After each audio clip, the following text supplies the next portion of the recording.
بسم اللہ الرحمن الرحیم۔ آج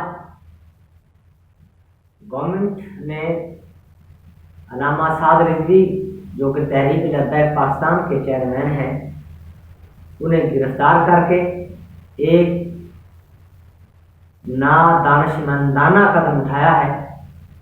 تمام مسائل، تمام مطالبات جو تحریک لبیک پاکستان کے ہیں انہیں بات چیت کے ذریعے حل کیا جا سکتا تھا، لیکن ایسا قدم اٹھانے کی وجہ سے عوام سڑکوں پر پریشان ہو رہے ہیں۔ پورے پاکستان میں تحریک لبیک کے کارکنوں نے ٹریفک بلاک کی ہوئی ہے، سڑکیں بلاک کی ہوئی ہیں، ٹیرر گیس حکومت استعمال کر رہی ہے۔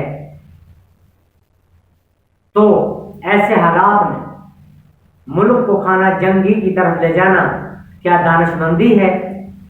حکومت کو چاہیے کہ فوری طور پر سعد رضوی کو رہا کرے اور تمام معاملات کو، تمام مسائل کو بات چیت کے ذریعے حل کرے، اور میڈیا کے لوگوں کو بھی چاہیے کہ پیمرا کی ایسی نادانشمندانہ باتیں ماننے کے بجائے آج کے مسائل، آج کے جو پرابلم عوام کے ہیں ٹریفک بلاک کی وجہ سے، جو عوام گھروں کو نہیں پہنچ سکے، جو ابھی تک راستے میں پھنسے ہوئے ہیں، ان مسائل کو دکھائیں اور حکومت کی آنکھیں کھولیں۔